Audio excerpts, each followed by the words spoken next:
नमस्कार दोस्तों, मैं राजीव आप सभी का स्वागत करता हूँ आपके अपने यूट्यूब चैनल जीके मार्क में। दोस्तों, लाइब्रेरी साइंस ऑब्जेक्टिव क्वेश्चन की जो हमारी ये सीरीज है, इसमें हम लोग जो है आज 1 घंटे में जितने भी इम्पोर्टेंट क्वेश्चंस हैं टॉपिक वाइज़ इनको जो है देखेंगे और ये आपके किसी भी एग्ज़ाम के लिए इम्पोर्टेंट रहेंगे। स्टार्ट करने से पहले मैं बताना चाहूँगा कि अभी तक आपने इन प्रश्नों को पूर्व के प्रश्नों को नहीं देखा है तो चैनल के प्लेलिस्ट में मैंने आरपीएससी लाइब्रेरियन के नाम से बना दिया है, उसे आप जाके देख सकते हैं। तो चलिए देखते हैं आज के इम्पोर्टेंट क्वेश्चंस को। तो हमारा पहला प्रश्न है कि निम्नलिखित में से कौन सी उपयोगकर्ता अध्ययन की प्रत्यक्ष पद्धतियां हैं। पहला कह रहा है कि अध्ययन प्रवृत्ति, पुस्तकालय अभिलेखों का विश्लेषण, तीसरा है सेवा वरीयता, चौथा है उपयोगकर्ता आवश्यकता। बताइए, आंसर आप भी देखिए और उसका आंसर देने की कोशिश करिएगा। तो डायरेक्ट मेथड जो है इसमें जो आंसर दिए हुए हैं कोई भी जो है सही नहीं है। इन अगर इन आंसरों की मैं बात करूँ तो क्योंकि जो है प्रत्यक्ष पद्धतियाँ यहाँ पे पूछ रहा है तो क्या-क्या प्रत्यक्ष पद्धतियाँ हैं ये मैंने नीचे मेंशन कर दिया है, इसे आप देख लीजिए। डायरेक्ट मेथड के निर्देश निम्नलिखित हैं। तो पहला है कि सूचना एकत्र करने की आदत, पढ़ने की आदत, सेवा प्राथमिकता, सूचना प्रवाह, ठीक है? ये जो है डायरेक्ट मेथड है और जो है इनडायरेक्ट मेथड जो है पुस्तकालय अभिलेख है। पुस्तकालय अभिलेख है, ग्रंथ संदर्भ उद्धृत है और सर्वेक्षण तकनीकी क्या-क्या हैं? प्रश्नावली है, साक्षात्कार है, डायरी है और अवलोकन है। ये 4 हैं, तो इसे जो है आप देख लीजिएगा डायरेक्ट मेथड और इनडायरेक्ट मेथड और सर्वे टेक्निक, ये मैंने तीनों के नाम जो है मेंशन कर दिए हैं। ये जो क्वेश्चंस था मैं आपको बताना चाहूँगा कि क्वेश्चंस जो है इन्हीं से जो है पुट अप होते हैं और ये क्वेश्चंस जो है 2016 का जो एग्ज़ाम हुआ था आरपीएससी का सेकंड पेपर, उसमें इन क्वेश्चन को पूछा गया था और इसे जो है डिलीट कर दिया गया था। तो क्या-क्या होता है प्रत्यक्ष अप्रत्यक्ष आप समझ गए होंगे इसको।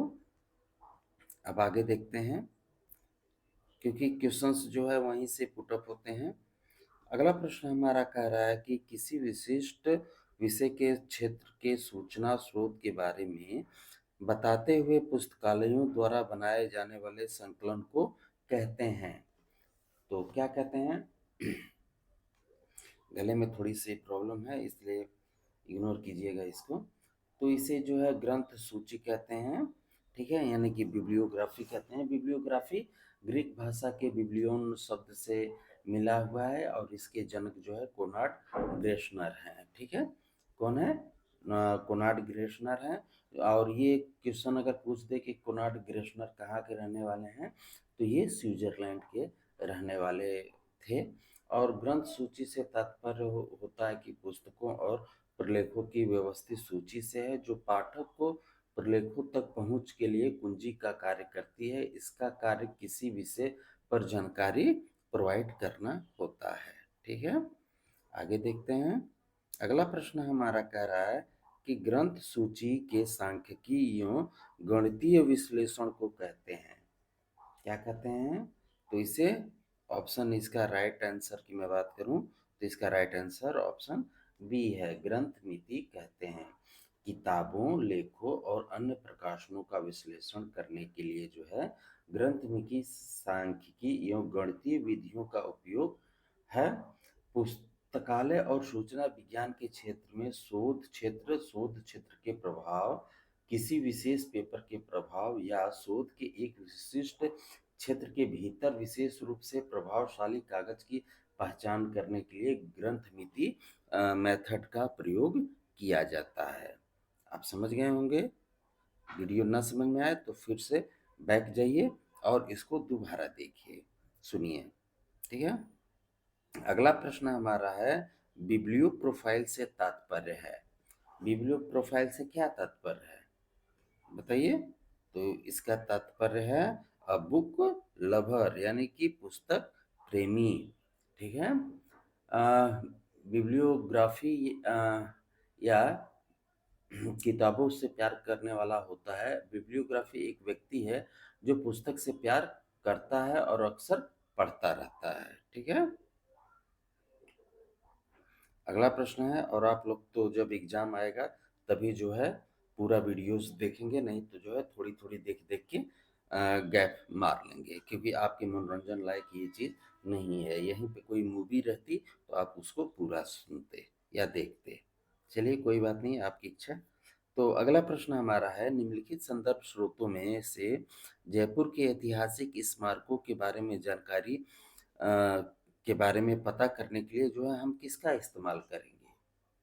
हम्म हम किसका इस्तेमाल करेंगे, बताइए। तो हम जो है गाइड बुक का इस्तेमाल करेंगे। किसके लिए करेंगे? जयपुर के ऐतिहासिक स्मारकों के बारे में जानकारी प्राप्त करने के लिए।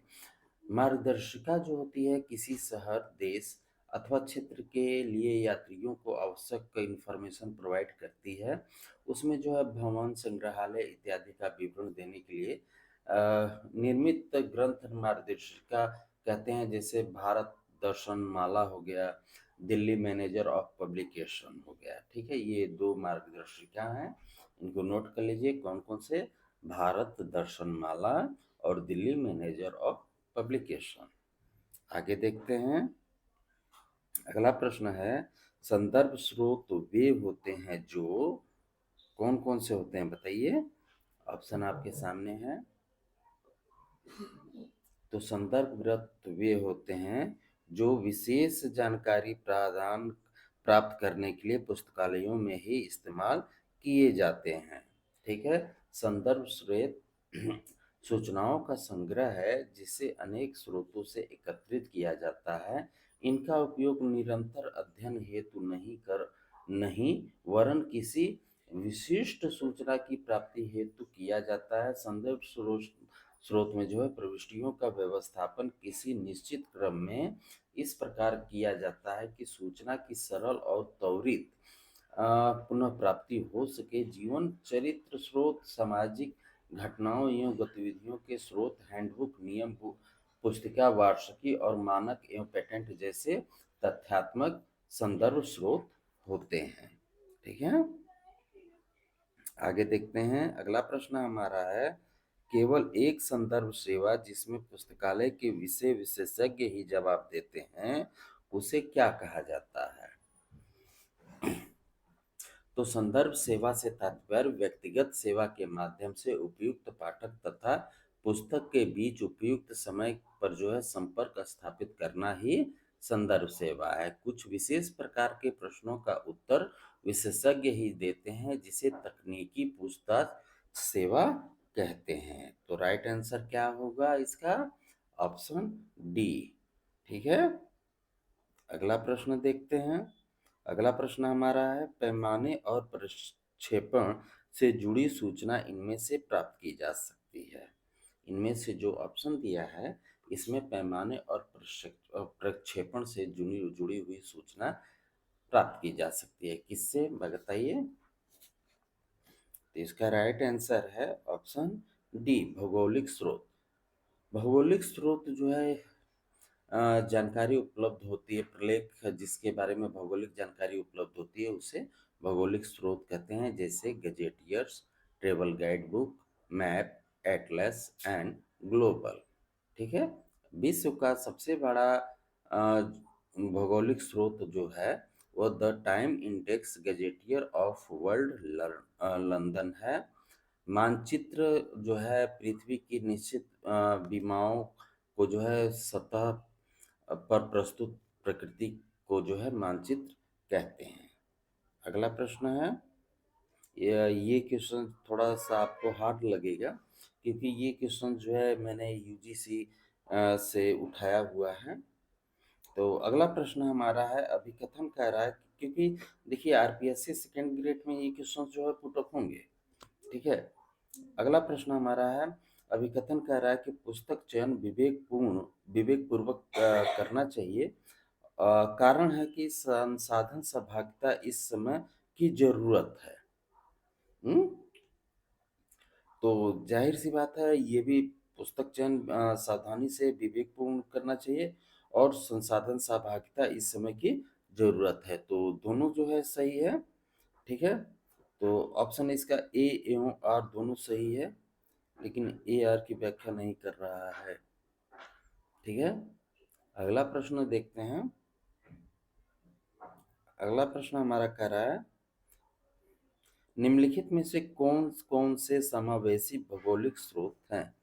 समावेशी भौगोलिक स्रोत के बारे में पूछ रहा है, इसमें कौन-कौन से हैं? तो इसमें जो है एटलस एक हो गया और एक जो है वार्षिकी पुस्तक हो गया, ठीक है? ये समावेशिक सित जो है भौगोलिक स्रोत हैं। विश्वकोश एवं वार्षिकी पुस्तक जो है समावेशी भौगोलिक स्रोत है, जबकि मैप और एटलस जो है मुख्य रूप से भौगोलिक स्रोत हैं, ठीक है? तो इसका राइट आंसर होगा ऑप्शन बी। अगला प्रश्न देखते हैं। अगला प्रश्न जो है हमारा कह रहा है कि निम्नलिखित को सम्मिलित कीजिए। एक सूची 1 से जो है सूची 2 को जो है इसमें मिलाना है। तो देखिए इसे सूची 1 से जो है सूची 2 को जो है मिलाना है। तो सिस्टमैटिक्स बिब्लियोग्राफी जो है ये विषय वस्तु की न्यूनतम ब्यौरा की सूची है, सिस्टमैटिक ये जो है। और एनालिटिकल या क्रिटिकल बिब्लियोग्राफी जो है ये पुस्तकों के भौतिक प्रकृति की छानबीन है, ये है। और हिस्टोरिकल जो है बिब्लियोग्राफी जो है ये लेखन, मुद्रण एवं बाइंडिंग की कला से जो है संबंधित है, ये हो गया। और जो है डॉक्यूमेंट बिब्लियोग्राफी जो है ये लेखक के बृहत एवं सूक्ष्म विचारों की सूची है, ठीक है? तो इस अकॉर्डिंग जो है इसका मिलान जो है राइट आंसर इसका ऑप्शन सी में है। अगला प्रश्न देखते हैं। अगला प्रश्न हमारा कह रहा है कि बिब्लियोमेट्रिक की सीमाएं हैं। बिब्लियोमेट्रिक की जो है सीमाएं क्या-क्या हैं? नीचे जो है ऑप्शन दिया हुआ है, इसको देखिए। तो इसका राइट आंसर ऑप्शन बी है। 1 और जो है 3 सही है। 1 और 3 सही है, यानी कि शोध और विकास प्रवृत्तियों का विश्लेषण। और तीसरा है शोध के सक्रिय क्षेत्रों की पहचान, ठीक है? ये जो है। आगे देखते हैं।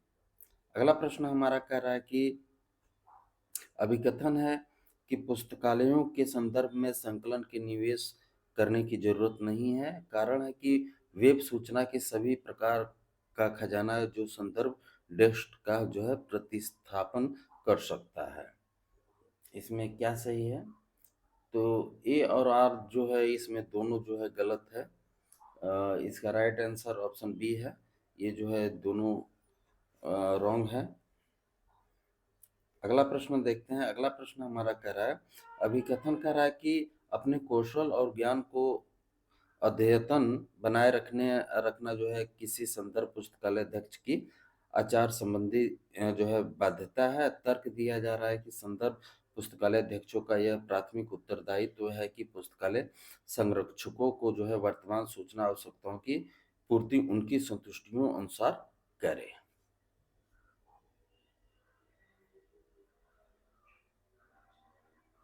तो इसमें जो है ये दोनों जो है सही हैं।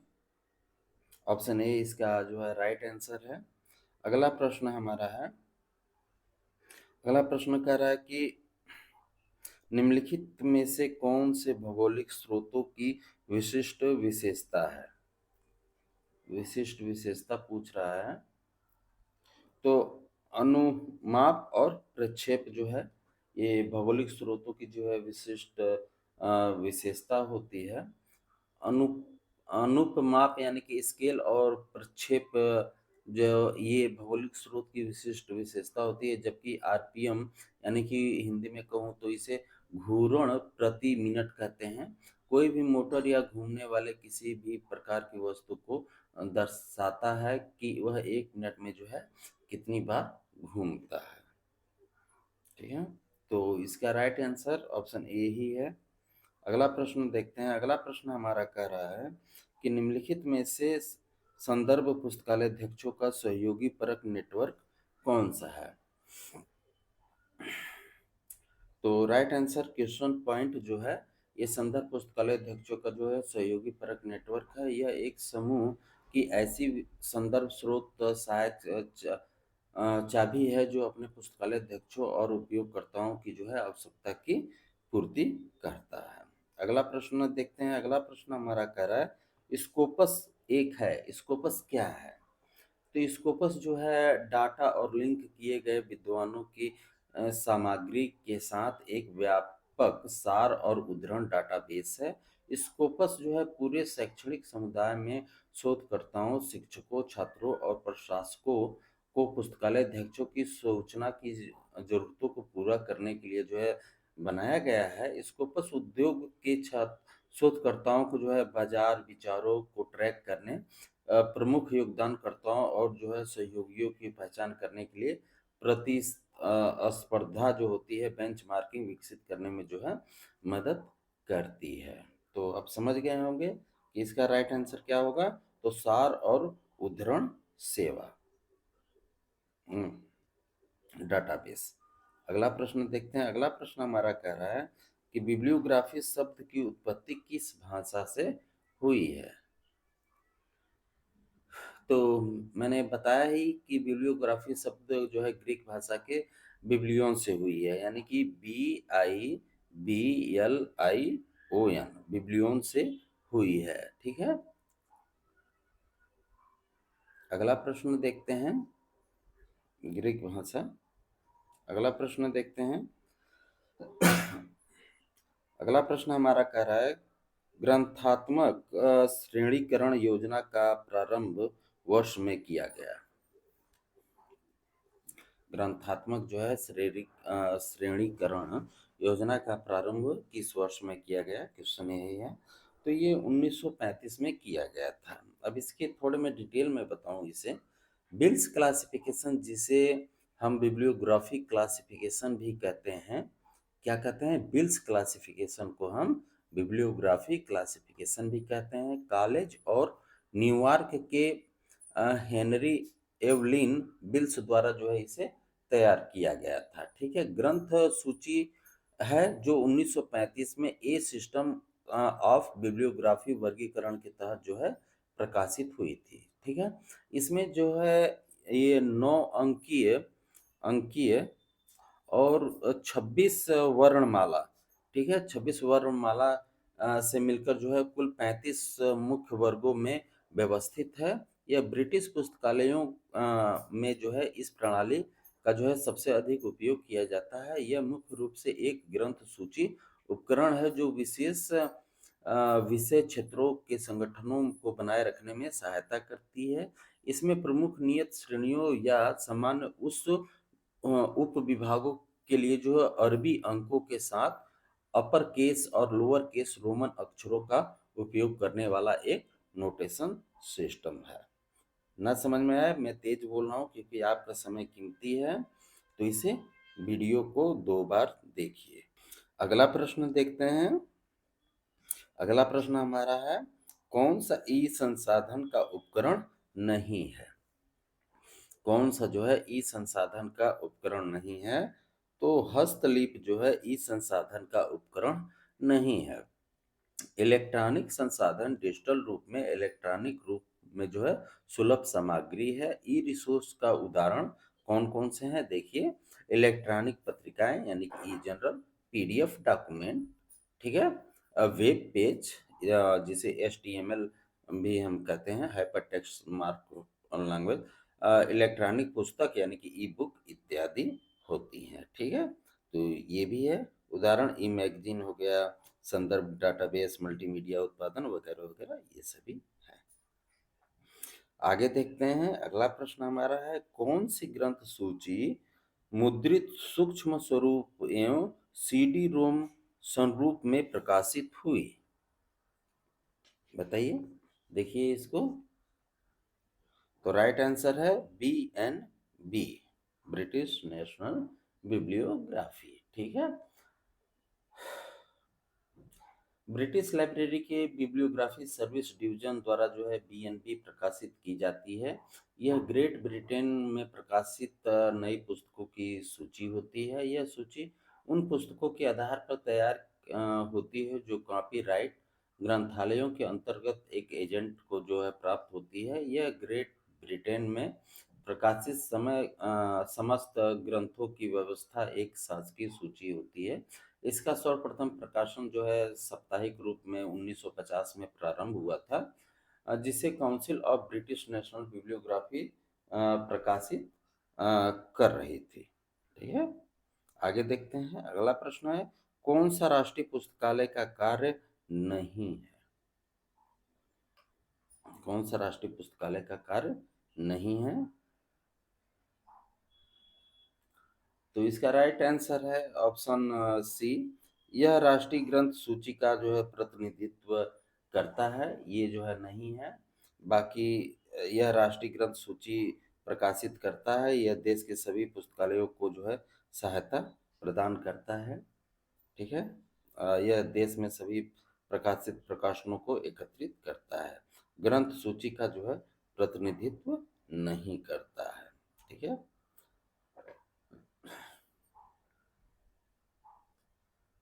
यानी कि रिप्रेजेंट जो है बिब्लियोग्राफी को जो है, नेशनल बिब्लियोग्राफी को जो है नहीं करता है। पब्लिश करता है नेशनल बिब्लियोग्राफी को, लेकिन रिप्रेजेंट नहीं करता है। दोनों में अंतर है, इस चीज को आप समझने की कोशिश करिएगा। अगला प्रश्न है, निम्न में से कौन सी ऑनलाइन ग्रंथ परख सेवाएं हैं? कौन सी है? तो डायलॉग और आर्बिट, ये जो है ग्रंथ ऑनलाइन जो है ग्रंथ परख जो है सेवाएं हैं। ऑनलाइन डेटाबेस के विकास की अगर मैं बात करूं तो डेटाबेस उत्पादकों, प्रदाताओं और विक्रेताओं की संख्या के संदर्भ में जो है किया जा सकता है। 1970 के दशक की अगर मैं बात करूं, 1970 के दशक में ऑनलाइन सेवा उद्योग का विकास जारी रहा। ऑनलाइन खोज सेवाएं या विक्रेता के संगठन के बारे में कई सारी चीज़ें मिलती हैं। डेटाबेस के मूल्य वर्धित सेवाएं प्रदान करते हैं जो है, यह प्रमुख ऑनलाइन सेवा प्रदाताओं में जो है शामिल होता है। डायलॉग को सिस्टम डेवलपमेंट कॉरपोरेशन द्वारा जो ये है किया गया था, और ऑर्बिट जो है लॉकहीड इंफॉर्मेशन सिस्टम इसे द्वारा विकसित किया गया था। That data central and bibliography retrieval service ये है। आगे देखते हैं। अगला प्रश्न हमारा है कि इनमें से कौन सा ऑनलाइन स्रोत डाटाबेस का एक उदाहरण नहीं है? नहीं पूछ रहा है, तो सीडी रोम डाटाबेस जो है नहीं है। ठीक है, अगला प्रश्न देखते हैं। अगला प्रश्न हमारा है कि इनमें से कौन सी ग्रंथ सूची नहीं है? ग्रंथ सूची नहीं है, तो संघीय सूची जो है नहीं है, ऑप्शन डी। अगला प्रश्न देखते हैं। अगला प्रश्न है, एमराल्ड फुल टेक्स्ट डाटाबेस का प्रकाशन जो है कहाँ से होता है? तो ये लंदन से होता है, यूके, यानी कि यूके से होता है। एमराल्ड जो है सामाजिक विज्ञान, इंजीनियरिंग, शिक्षा, पुस्तकालय और जो है सूचना अध्ययन के बढ़ते कवरेज के साथ साथ जो है अर्थशास्त्र और व्यवसाय प्रबंधन के क्षेत्र में पत्रिकाओं और पुस्तकों के जो है एक विद्वान प्रकाशक है। यह जो है 200 से अधिक प्रबंध पत्रिकाओं और 2000 से अधिक पुस्तकों के लिए पूर्ण पाठ्य का जो है उपयोग प्रदान करता है। एमराल्ड पब्लिशिंग जो है लिमिटेड की स्थापना 1967 में की गई थी। ठीक है, एमराल्ड की जो है स्थापना 1967 में की गई थी, यूनाइटेड किंगडम में हुई, जिसका मुख्यालय जो है बेंगली में है। अगला प्रश्न देखते हैं। अगला प्रश्न हमारा है, डीबीएमएस का पूरा नाम क्या है? तो डीबीएमएस का पूरा नाम जो है डाटाबेस मैनेजमेंट सिस्टम है। ऑप्शन ए जो है इसका राइट है। और जो है ये एक सॉफ्टवेयर पैकेज है जो एक डाटा बेस में डाटा को परिभाषित और प्रतिबंधित करने के लिए डिजाइन किया गया है। एक डीबीएमएस आमतौर पर जो है डाटा डाटा प्रारूप फील्ड नाम, रिकॉर्ड संरचना और फाइल में जो है मिनिपल जो है करता है। एक डाटाबेस प्रबंधन प्रणाली में एक डाटाबेस प्रशासक यानी कि एडमिनिस्ट्रेशन से जो है निर्देश प्राप्त होता है और इसके अनुसार सिस्टम को आवश्यक परिवर्तन का निर्देश देती है। ठीक है, तो ये है डीबीएमएस। अगला प्रश्न देखते हैं। अगला प्रश्न हमारा है, एक डाटाबेस में सूचना का भंडारण और निरूपण तथा प्रसंस्करण करने की प्रक्रिया है। तो राइट आंसर इसका ऑप्शन बी सूचना प्रक्रम जो है। डाटा प्रोसेसिंग से तात्पर्य होता है कि डाटाबेस के सेट पर विशिष्ट संचालन करने की प्रक्रिया से है। एक डाटाबेस तथ्यों और सूचनाओं का एक संग्रह होता है, जैसा कि कर्मचारियों की सूची, ग्राहकों और संभावित ग्राहकों का रिकॉर्ड इत्यादि। डाटा प्रोसेसिंग मुख्य रूप से जो है सूचना प्रणालियों पर किया जाता है। डाटाबेस को जानकारी में बदलने की एक प्रक्रिया है ये, या परिभाषा परिणाम प्राप्त करने के लिए जो है तार्किक रूप से संबंधित कार्यों का एक सेट होता है। अगला प्रश्न हमारा है कि डाटाबेस किसका संग्रह है। तो डाटाबेस एक मशीन में पठनीय रूप में रिकॉर्ड का संग्रह है, जानकारी का एक संग्रह है जिसे व्यवस्थित किया जाता है ताकि इसे आसानी से एक्सेस, प्रतिबंधित और अपडेट किया जा सके। कंप्यूटर डाटाबेस में आमतौर पर डाटा, रिकॉर्ड या फाइलों का एकत्रीकरण जो है होता है, जिसमें बिक्री, लेन देन या विशिष्ट ग्राहकों के साथ बातचीत के बारे में जानकारी होती है। 1970 में ई.एम. कोडड द्वारा जो है आईबीएम का आविष्कार किया गया था और एक रिलेशन डाटाबेस एक सारणीबद्ध डाटाबेस है जिसमें डाटा को परिभाषित किया गया है ताकि इसे कई तरीकों को जो है पुनर्गठित और एक्सेस किया जा सके। अगला प्रश्न देखते हैं। अगला प्रश्न हमारा है कि वे स्रोत जो मुद्रित पत्रक में मुख्यतः उपस्थित होते हैं को कहते हैं, को कौन सा स्रोत कहते हैं, यही है।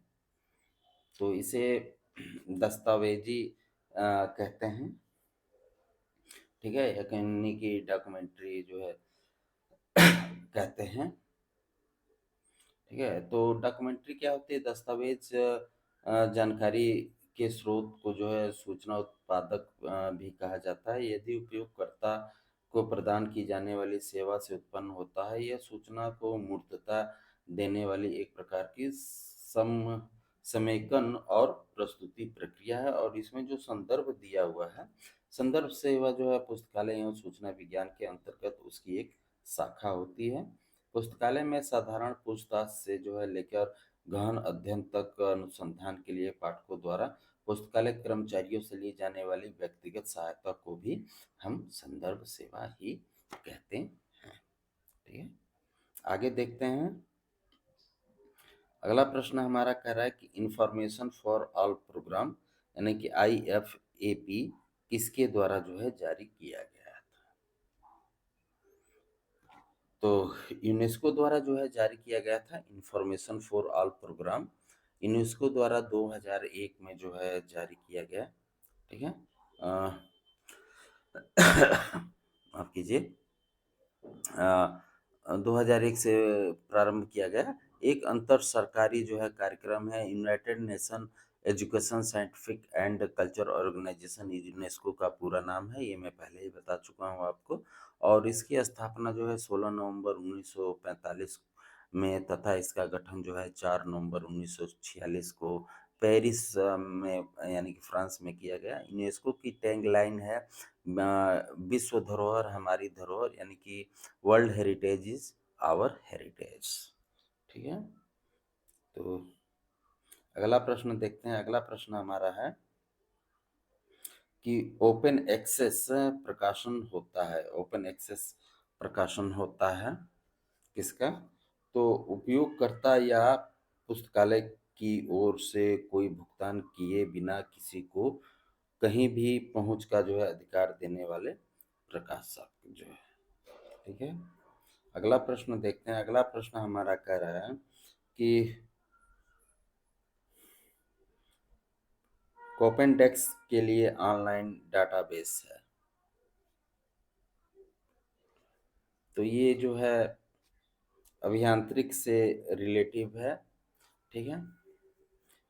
कंपेंडेक्स जो है 190 इंजीनियरिंग विषयों के जो है 77 देशों के जो है 20 मिलियन से जो है अधिक रिकॉर्ड के साथ जो है सहकर्मी की समीक्षा और अनुक्रमित प्रकाशनों का जो है वैश्विक दृष्टिकोण प्रदान करता है।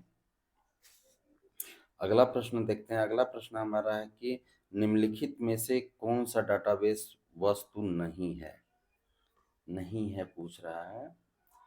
तो संबंध जो है रिलेशनशिप जो है नहीं है, ठीक है। संबंध डाटाबेस वस्तु नहीं, जबकि सारणी, प्रश्न और रिपोर्ट्स डाटाबेस जो है वस्तु है। तो दोस्तों जो है वीडियोस को जो है यहीं पे बंद कर रहे हैं। थोड़ी सी गले में प्रॉब्लम के कारण जो है पूरी वीडियो लंबी नहीं खींचना मैं चाहता हूँ, 30 मिनट ही रहने देते हैं, 30 मिनट बहुत होता है, ठीक है। और राजस्थान जीके की हमारी सीरीज चल रही है, उसे भी आप जरूर देखें। 50 प्रश्न 10 मिनट में आपके कंप्लीट मैं कर देता हूँ। तो इसको जो है हम लोग पूरी डिटेल के साथ जो है कंटिन्यू देखेंगे। साथ ही साथ वन लाइनर क्वेश्चन आंसर भी जो है चैनल के प्लेलिस्ट में है, मैंने राजस्थान लाइब्रेरियन के नाम से बना दिया है, उसे भी आप विजिट जरूर करें। मिलते हैं अगले वीडियो में, ख्याल रखिए, धन्यवाद।